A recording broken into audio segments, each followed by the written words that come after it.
Bonjour à tous. L'annonce avait fait l'effet d'une bombe, comme une concrétisation finalement assez brutale du remplacement de l'homme par l'intelligence artificielle. C'est une plateforme spécialisée dans le clonage de voix par l'intelligence artificielle qui, il y a quelques semaines, avait annoncé que la voix du doubleur historique de Sylvester Stallone serait recréée artificiellement pour le prochain film Armor. Il faut savoir qu'en France, le secteur du doublage, c'est 15 000 emplois, que près de 9 spectateurs sur 10 en France regardent les films et téléfilms en version française. Alors, cette question à la une aujourd'hui de Smart Tech, IA et doublage, les artistes sont-ils menacés? Ce sera donc notre grand débat. On aura aussi rendez-vous avec l'actualité des cryptos. On parlera du retard pris par la France dans la mise en application du règlement MiCA. Mais d'abord, 3 questions sur l'authentification. Authentification sans mot de passe, c'est tout de suite dans Smart Tech. Je suis en compagnie de Pierre Chassigneux, bonjour. Bonjour. Vous êtes le PDG de la société Biconnect, dont les actionnaires sont 5 grandes banques françaises que tout le monde connaît, BNP Paribas, le groupe BPCE, Crédit Agricole LCL, Crédit Mutuel et Société Générale. Vous êtes à l'origine d'une solution, une nouvelle solution d'authentification en ligne, ça s'appelle donc Biconnect. Je voulais déjà qu'on revienne sur la genèse du projet. Qu'est-ce qui a motivé la création d'une nouvelle solution d'authentification? Parce qu'il en existe déjà, mais tellement, Pierre. Alors, il en existe, mais la plupart d'entre nous, on utilise encore les logins mots de passe. Les mots de passe, c'est 50 milliards de mots de passe qui sont saisis chaque année en France. Et c'est un véritable cauchemar. Un cauchemar en termes d'expérience utilisateur, mais aussi en termes de sécurité, puisqu'on le sait, on n'arrête pas d'être fiché, on n'arrête pas de chercher à nous voler nos mots de passe. Et derrière, ce sont des fraudes qui sont là, à la clé. Et donc, pour nous, il était fondamental d'apporter une réponse, je dirais, de nature universelle à cette problématique de l'utilisation des mots de passe. Donc, Biconnect, c'est une solution d'authentification mass market, universelle, pour l'ensemble du secteur privé, pour laquelle on n'aura plus jamais à utiliser le moindre mot de passe. Moindre mot de passe, dans aucun mot de passe, et une bonne sécurité. J'ai souvent entendu cette promesse. Alors, expliquez-nous comment ça va fonctionner, votre solution. Alors, en fait, c'est très simple. On a déjà tous Biconnect dans la poche sans le savoir. C'est-à-dire ? En fait, vous savez, quand vous faites des achats sur Internet, quand vous payez par carte, vous êtes authentifié par votre banque. Et l'idée de Biconnect, c'est ça. C'est réutiliser l'infrastructure que les banques ont déployée depuis 5 ou 6 ans dans le monde des paiements, la réutiliser pour sécuriser le check-in, c'est-à-dire les entrées en relation. Donc en fait, on a déjà tous Biconnect, mais à la différence de ce qu'on fait aujourd'hui pour les paiements, on a aussi un moteur d'intelligence artificielle qui fait que dans 80% des cas, il vous suffira de cliquer sur le bouton Biconnect pour accéder à votre service protégé sur Internet sans avoir à saisir ni un login, ni un mot de passe. Ni me connecter sur mon application bancaire et saisir mon identifiant. Dans 80% des cas, vous n'aurez strictement rien d'autre à faire que de cliquer sur le bouton Biconnect. Qu'est-ce qu'elle repère, cette intelligence artificielle, qui lui permet de dire que c'est vraiment moi qui suis en train de m'authentifier?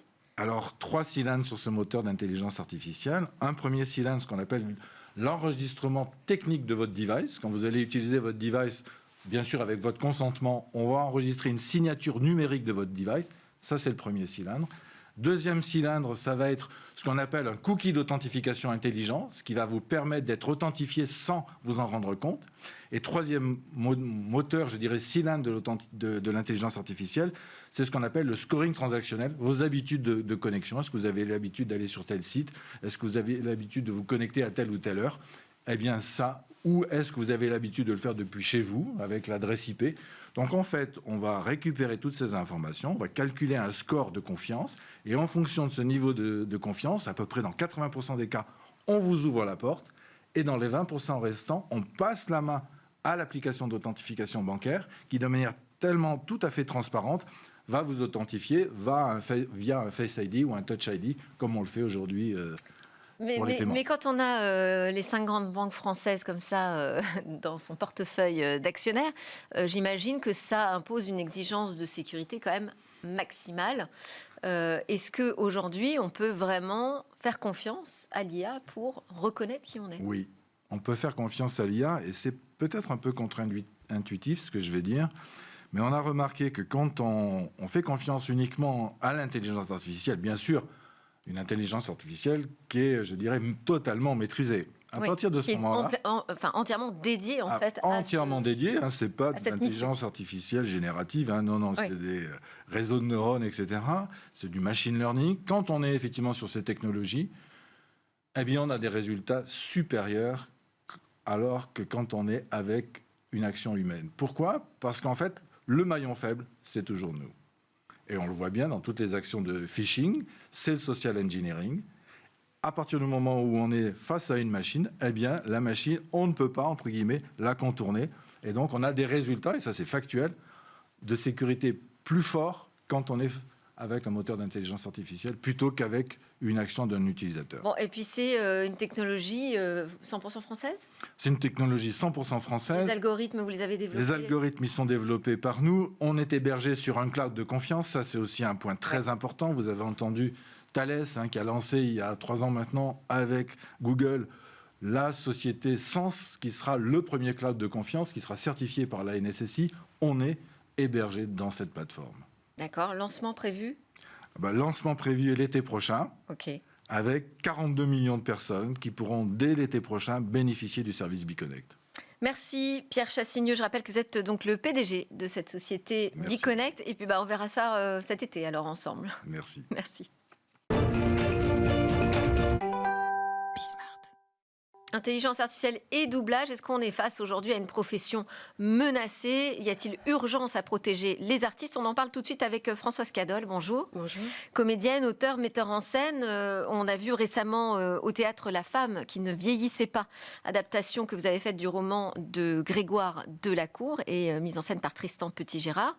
Vous prêtez votre voix à de nombreuses comédiennes, dont Angelina Jolie, Sandra Bullock, Patricia Arquette, que des noms que j'adore, mais également votre voix, on l'entend aussi dans des documentaires, dans des livres audio. À côté de vous, Jonathan Elkaïm, bonjour. Bonjour. Vous êtes avocat en propriété intellectuelle au sein du cabinet Hiro Avocat. Alors vous êtes un passionné du secteur du doublage, si j'ai bien compris, très présent sur ces sujets d'intelligence artificielle, en tout cas de développement dans le secteur artistique. Vous avez déjà montré votre mobilisation. Donc on a deux experts qui peuvent nous éclairer sur la menace aujourd'hui de l'IA dans ce secteur. Alors je voulais d'abord vous faire commenter cette information qui pour moi a fait vraiment l'effet d'une bombe. C'était comme cette matérialisation d'un seul coup très brutal de l'IA peut remplacer aujourd'hui des humains dans des professions. Et donc c'est cette annonce d'Eleven Labs, plateforme spécialisée dans le clonage de voix par IA, qui avait dit que la voix du doubleur historique de Sylvester Stallone serait recréée artificiellement pour être utilisée dans le prochain film Armor. La fille du doubleur avait soi-disant donné son accord. Finalement, elle nous dit que c'était uniquement pour l'essai, pour un essai. Je voulais avoir votre réaction, vous, au moment où vous avez entendu parler de cette affaire. Alors moi, je suis tout de suite allée voir ce que ça donnait. Justement, j'ai écouté la bande-annonce, j'ai regardé la bande-annonce. C'est le comédien s'appelle Alain Dorval, dont on a pris la voix. Alain est décédé l'année dernière. Et c'est médiocre. Oui. C'est absolument médiocre. Et je tiens aussi à dire que le film avait été doublé par un comédien vivant. Pas par un comédien et vivant, c'est pas un petit peu un pléonasme. Donc c'était la profession. Voilà, et donc il y a déjà doublé Sylvester Stallone, qui est Michel Vignier, qui est formidable. Donc voilà, j'ai juste vu cet essai de bande-annonce dont j'avais entendu dire aussi que oui, ça y est, le film était doublé par une IA, mais pas du tout. Il y a juste eu un essai. Un essai ou un rétropédalage, on ne sait pas exactement. Justement, votre réaction, vous, en tant qu'avocat très sensibilisé sur ces sujets, est-ce que vous vous êtes dit, oula, ça y est, là, on y est ? Alors oui, je pense qu'on se l'est dit tous à un moment, on y est effectivement, mais ça démontre aussi les limites malheureusement de notre droit aujourd'hui, puisqu'on sait que la voix des personnes décédées n'est pas soumise à une autorisation express, puisque le principe est très clair, c'est que de votre vivant, vous avez des droits personnels, comme un droit à l'image, comme un droit à la voix. À partir du moment où vous décédez, malheureusement, vous n'en avez plus. Et là, la jurisprudence... Et la famille ne peut rien faire. Alors justement, c'est ça toute la particularité, c'est que la jurisprudence nous dit qu'effectivement, les ayants droit peuvent, ou les ayants cause, c'est-à-dire les héritiers directs, peuvent effectivement agir lorsqu'il y a une atteinte à la mémoire de la personne défunte, mais cette atteinte est appréciée de manière extrêmement restrictive. Donc ce qui fait qu'en réalité, on permet généralement un usage un petit peu libre de la voix ou de l'image d'une personne décédée, mais pour les besoins quand même, on demande l'autorisation de ses ayants droit et on s'aperçoit également des limites que cela peut générer, puisque, à en croire en tous les cas ce que disait Aurore Berger et sa mère, il s'agissait d'un essai et uniquement d'un essai pour voir effectivement, pour rendre entre guillemets justice à tous les fans de Monsieur Alain Dorval et leur montrer effectivement que dans le cadre d'une éternité artistique, nous pourrions un petit peu essayer de recréer cette magie, mais on voit bien, et Françoise l'a très bien rappelé, qu'artistiquement, on n'y est absolument pas. Ouais, c'est pas tellement un bel hommage, quoi, finalement. Pas du tout. Mais donc cette limite technologique que vous constatez, ça vous rassure ou pas totalement? On reste vigilant, voilà. Je sais que ça va aller très vite, ça va très vite. Les mouvements des lèvres, tout ça, ça va le faire. Ouais. Et ça le fait déjà. Maintenant, l'émotion, ce petit supplément d'âme qu'il y a. Nous, on travaille, si vous voulez, quand on double un comédien à l'image, fatalement, c'est avec notre sensibilité, notre mémoire, notre expérience, il y a une empathie. Vous voyez, il y a un frisson, il y a tout ça. Justement, on parle souvent de la qualité du doublage français. Qu'est-ce qu'il a de particulier? Qu'est-ce qu'il apporte de plus? La qualité est là. Il y a toujours cette recherche de la qualité. Vous savez, il y a vraiment une équipe énorme. On parle des comédiens qui doublent, oui. mais c'est toute une équipe qui est là. Vous avez le directeur artistique, vous avez l'ingénieur du son que je remercie 1000 fois. Vous avez l'adaptateur qui a fait cette traduction, du texte original vers l'adaptation française. Vous avez les studios, tout ça compte. C'est toute une chaîne de personnes vivantes qui est là pour faire le doublage. Donc il y a une qualité, on prend le temps de... Et je pense que le maître mot est justement la qualité et le frisson, le supplément d'âme qu'on peut donner à ce métier. La sensibilité. Quel impact ça pourrait avoir demain? Parce qu'il y a quand même une mobilisation aujourd'hui des artistes autour de cette question. C'est qu'il y a un impact conséquent sur la profession, sur le secteur. Françoise. Quel impact? Oui. Moi, je sais pas, comme vous voulez. Les deux. L'impact, ça peut être au niveau des auteurs-adaptateurs, ça peut être, ça touche tout le monde. Donc l'impact, c'est, ça pourrait, je dis bien, mettre plein de personnes de côté. Et c'est pour ça qu'on est là, avec toutes les associations, les syndicats, l'ADAMI, les voix.fr. On est accompagné par des avocats, on fait des tables rondes. Tout le monde est là, tout le monde est très présent pour justement regarder en face comment faire pour. Et puis je crois que notre ministre de la Culture a dit qu'elle nous accompagnait. Et donc voilà, on attend les actes maintenant.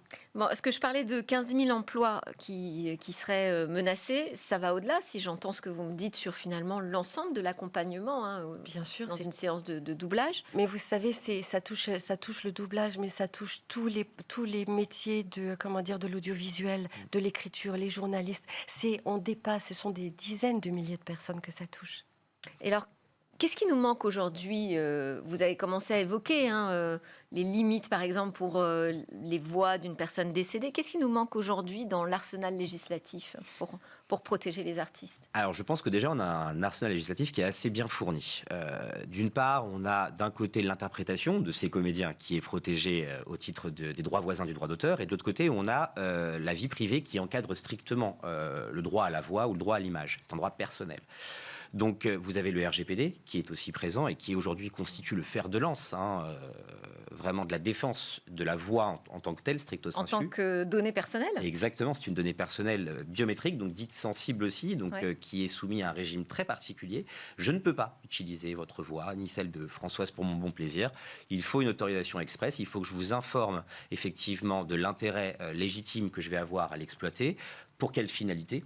Et si vous n'êtes pas d'accord pour les finalités que je vous expose, eh bien, vous pouvez largement vous y opposer. Et je crois qu'aujourd'hui, le RGPD est devenu un petit peu la défense vraiment par excellence, et à tel point d'ailleurs que le Conseil supérieur de la propriété littéraire et artistique s'est emparé aussi de ce sujet, puisque notre ministre de la Culture l'a dépêché fin d'année pour nous rédiger un rapport sur l'impact de l'intelligence artificielle au sein, effectivement, du milieu artistique, mais également plus loin, puisque ça concerne effectivement les comédiens aujourd'hui, mais demain, ça nous concernera tous, vous comme moi. Et effectivement, l'un des premiers points sur lesquels ce conseil s'est attardé, c'est également sur la défense de ces données personnelles et justement le respect de ce RGPD. Et la CNIL, donc la Commission nationale informatique et liberté, suit également ce mouvement, puisqu'elle a rendu là, très récemment, début février, le 7 février je crois, 2 recommandations très utiles sur l'exploitation des intelligences artificielles génératives, en indiquant effectivement qu'aujourd'hui, lorsque vous allez... Sur la collecte de données ? Exactement, la collecte, la transmission de ces données, savoir exactement où elles vont, mais là, on vous les mettra plus dans des conditions générales d'utilisation. Vous savez, ces espèces de gros pavés que vous lisez vraiment à la va-vite pour justement accéder aux services. Que l'on valide. Et que vous validez justement rapidement. Là, ici, vous devrez normalement avoir un courriel, un message vocal, voire un formulaire qui vous expliquera effectivement l'intégralité des données qui pourraient être collectées à des fins d'entraînement. Donc c'est aussi ça qui est important. De l'autre côté, on a quand même un principe, c'est qu'aujourd'hui en droit, depuis 2019, la fouille de données pour entraîner une IA générative est un principe. Principe que l'on peut considérer à tort ou à raison comme étant légitime, voilà, mais il y a une exception, c'est qu'il y a aujourd'hui un droit d'opt-out. Ce droit d'opt-out vous permet de refuser aujourd'hui que votre contenu soit exploité. Le vrai problème, et c'est ce qu'on nous dit dans le Code de la propriété intellectuelle, c'est que ce droit d'opt-out, en fait, il doit être aisément compréhensible et lisible, ce qui n'est pas toujours le cas. Moi, je m'interroge aujourd'hui en pratique, comme beaucoup de juristes, sur la possibilité pour une IA aujourd'hui de se dire « Ah non, ce contenu, je n'y touche pas, tandis que celui-là, je peux ». Donc, aujourd'hui, la vraie problématique, c'est surtout d'encadrer ce droit d'opt-out. Et alors... Et puis si je veux faire rebondir quand même François sur les contrats, on pourrait exiger que la voix ne soit pas réutilisée de manière artificielle à des fins numériques et tout ça. Sauf que quel est le rapport de force aujourd'hui quand vous signez des contrats ? Alors sachez qu'il y a des studios qui dans leur contrat, c'est bien spécifié que notre voix ne sera pas utilisée pour autre chose. Voilà, donc il faudrait vraiment en fait un modèle de contrat. Il n'y a pas de pression à l'inverse de studios qui vous demandent par défaut d'accepter cette utilisation ? Je ne vais parler que pour moi, on ne m'a jamais proposé ça. D'accord, voilà. On n'en est pas encore là. Je sais que ça a été proposé par certaines boîtes à certains comédiens, mais en ce qui me concerne, ça n'a jamais été le cas. Voilà. Et qu'est-ce que vous demandez, vous, précisément ? Quelles sont vos revendications ? Je pense qu'il faut légiférer. Je pense que l'IA est un outil formidable, magnifique, qui permet plein de choses dans plein de domaines. Et je pense qu'il faut en faire un partenaire plutôt que de lutter contre. Mais pour ça, il faut légiférer. Il faut par exemple, quand quelque chose a été fait par une IA ou par un humain, que ce soit dit. Oui. Que les gens sachent, quand ils entendent, quand ils voient quelque chose, ça c'est généré par une IA, ça c'est généré par un humain. Vous savez, juste un petit souvenir que j'ai, le premier jour où je suis rentrée dans un studio de doublage, j'étais sur le pas du studio, et j'ai entendu la voix de la mère de ma sorcière bien-aimée. Or, cette série, je l'écoutais toute petite avant d'aller me coucher. Et quand je suis rentrée, je me suis dit, oh, elle est où ? Je l'aime. Oui. Okay. Maintenant, on me dirait, je rentrais, non mais cette personne n'est pas vivante. Moi, ça change tout. Je peux pas aller boire un café avec elle. Vous voyez ce que je veux dire ? Il y a tout un lien, il y a quelque chose d'intime. Et la voix réelle est intime. On voit bien, il y a tellement de gens qui nous accompagnent, qui nous aiment, qui nous demandent, avec lesquels on parle. Il y a un vrai besoin. Cette intimité-là ne peut pas être remplacée. Cette complicité, pardon. Il y aura sans doute des secteurs, on citait par exemple la publicité, où là, ça peut s'accélérer, peut-être poser moins de problèmes, mais ça fait quand même un impact économique important. D'un autre côté, je voulais aussi vous faire réagir, parce que je ne sais pas si vous défendez aussi des studios, ou si vous travaillez des deux côtés, du côté des artistes et du côté des maisons de production, mais elles affichent aussi des problématiques de coûts, et l'IA fait faire des économies, visiblement. Alors pour répondre à votre question, effectivement, lorsqu'on a le plaisir de travailler aussi avec, par exemple, des boîtes qui travaillent dans la publicité ou des sociétés de production, je crois que le problème est pris très au sérieux, au contraire. C'est pour ça aussi que je voudrais profiter de ce temps d'antenne pour alerter aussi peut-être les téléspectateurs sur le fait que les acteurs de ce métier, avec un grand A, sont très sensibilisés aussi, en tout cas pour partie, en tous les cas ceux que j'ai eu le plaisir de fréquenter, sur le sort du clonage des voix et notamment aussi de conserver une certaine identité vocale et une authenticité dans les publicités. Et nous avons eu aussi le plaisir de pouvoir consulter certaines autorisations, certains projets, puisque des sociétés viennent nous voir en disant, écoutez, voilà, on serait intéressé par la voie d'un tel ou un tel. Nous avons aujourd'hui un projet d'autorisation. Qu'est-ce que vous en pensez? Quelles seraient les limites? Qu'est-ce que nous pourrions faire aujourd'hui? Voilà, pour donner de la confiance aussi. Oui. Parce qu'aujourd'hui, il y a une vérité d'évidence, c'est que, et je parle peut-être aussi pour toi, Françoise, mais aujourd'hui, quand vous avez besoin pour une publicité de refaire ne serait-ce qu'un enregistrement pour changer un prix, une virgule ou quelque chose. Bon, un comédien n'est pas toujours disponible, ils sont toujours pas Mons et Parvaux. C'est quand même peut-être un peu plus facile de le payer, évidemment, et en lui disant, bah voilà, je t'enregistre là et je réutilise ta voix, je la clone effectivement pour pouvoir refaire simplement cette boucle-là, d'accord? Et uniquement cette boucle-là, il n'y aura plus d'exploitation ensuite, plutôt que de le refaire revenir, de perdre du temps et effectivement, dans ce cas-là, d'accroître un petit peu les difficultés. Là, dans ce cas précis, l'intelligence artificielle peut trouver toute son utilité. La vraie difficulté qu'on a par contre, c'est qu'aujourd'hui, on n'a pas de sécurisation très claire sur la conservation et l'hébergement des données. Eh oui. Eleven Labs, aujourd'hui, par exemple, qui est un petit peu l'ennemi numéro 1 à la suite de l'affaire Dorval, si vous voulez, elle est utilisée par beaucoup de sociétés qui, en toute confiance, commencent à parler avec elle. Et effectivement, lorsqu'on entend ce nom, en tant que juriste, on met un peu le frein en disant, écoutez, non, puisqu'il n'y a pas de garantie.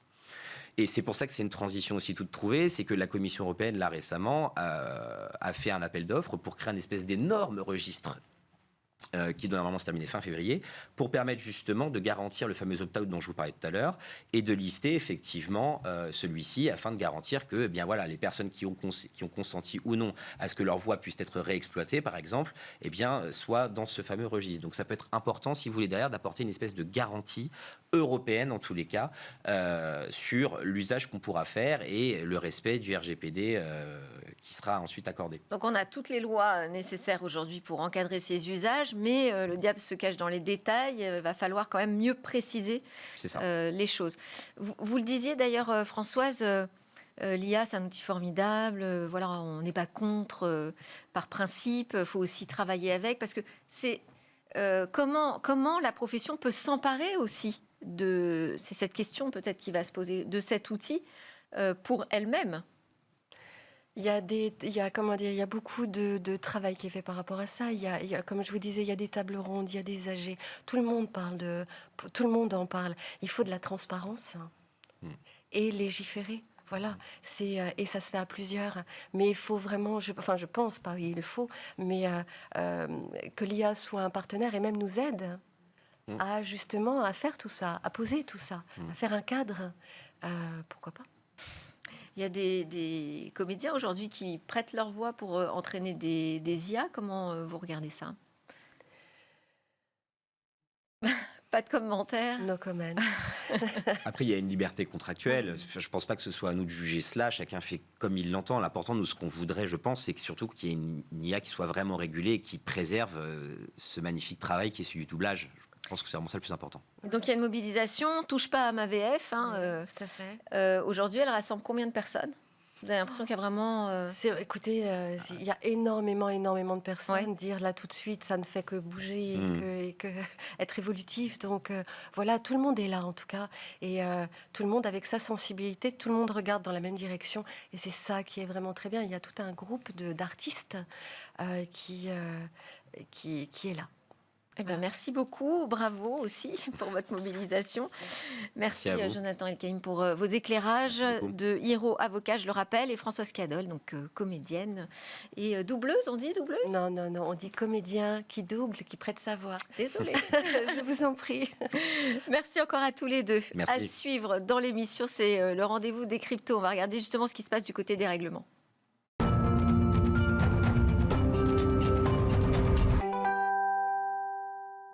On termine cette édition avec Laurent Ouvion. Bonjour. Bonjour. Vous êtes, je le rappelle, le président de l'ADAN qui représente les acteurs du Web3 et puis le directeur innovation du groupe DLPK. Alors aujourd'hui, on va faire un coup de projecteur sur un règlement dont on a beaucoup parlé, le règlement MiCA, règlement européen sur les marchés de crypto-actifs, parce que La France a pris un peu de retard. La France prend un peu de retard. Alors c'est un petit peu embêtant parce que la France avait beaucoup d'avance depuis 2019 et la loi Pacte, avec la mise en place du régime SAN pour les acteurs. Et la France a vraiment mis en place et permis l'émergence d'un écosystème français sur les travaux autour des actifs numériques, que ce soit des plateformes d'échange, que ce soit des plateformes de détention, de custody, de bitcoin et autres crypto-monnaies, de conseils, de mandats de gestion. On a vraiment un certain nombre d'acteurs. Il y a 120 SAN qui ont été enregistrés auprès de l'AMF en 5 ans. Donc on a vraiment cette émergence-là. Et puis, la loi Pacte a fortement contribué et inspiré la directive MiCA, qui est donc en application depuis le 30 décembre de l'année dernière.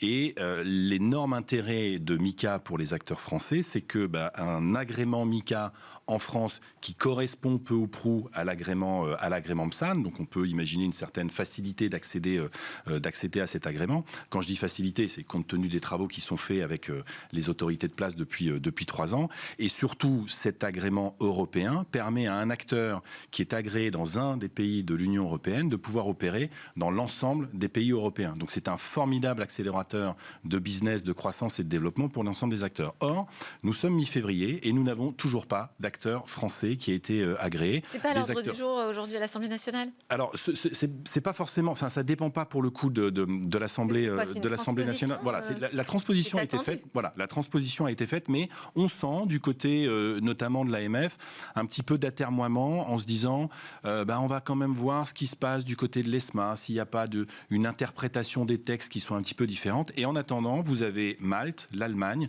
et la Lettonie qui avancent, qui ont agréé des acteurs, donc des acteurs qui maintenant peuvent venir opérer sur le marché français et mettre en concurrence nos acteurs un peu historiques qui, eux, sont contraints de continuer d'opérer sur le seul marché français. Et comment expliquer qu'après une transposition de directive, on en soit encore à se poser des questions ?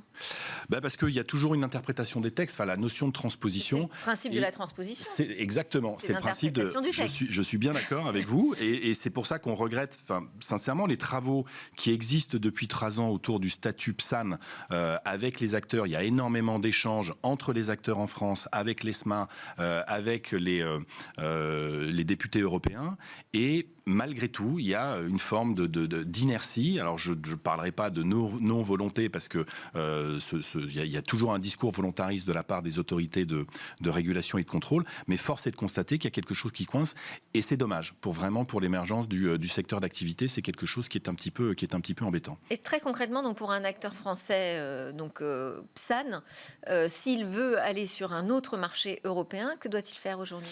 Il doit s'installer dans le pays où il souhaite s'installer et puis attendre d'avoir l'autorisation de la part du pays de s'installer. Donc, est-ce que c'est pas plus simple quand même du fait de MiCA Alors, on peut se poser la question. Maintenant, les acteurs qui ont été agréés dans les différents pays, il faut faire attention dans le discours. Je ne suis pas en train de dire que l'Allemagne, la Lettonie ou Malte sont plus laxistes et plus, on va dire, la gâchette un peu facile pour donner des agréments. Ce sont des acteurs qui existent dans ces pays-là depuis un certain nombre d'années, qui travaillent, mais j'ai envie de dire exactement comme ce qui se passe en France.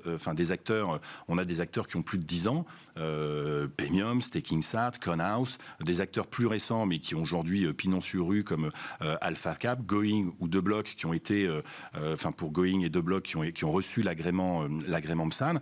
Et pour autant, on est toujours dans cette attente. Et donc, je pense pas que l'AMF dispose de moins de ressources, de moins de capacité d'interprétation et de transposition que ses voisins et confrères européens. Et donc, on est un petit peu dans l'attente.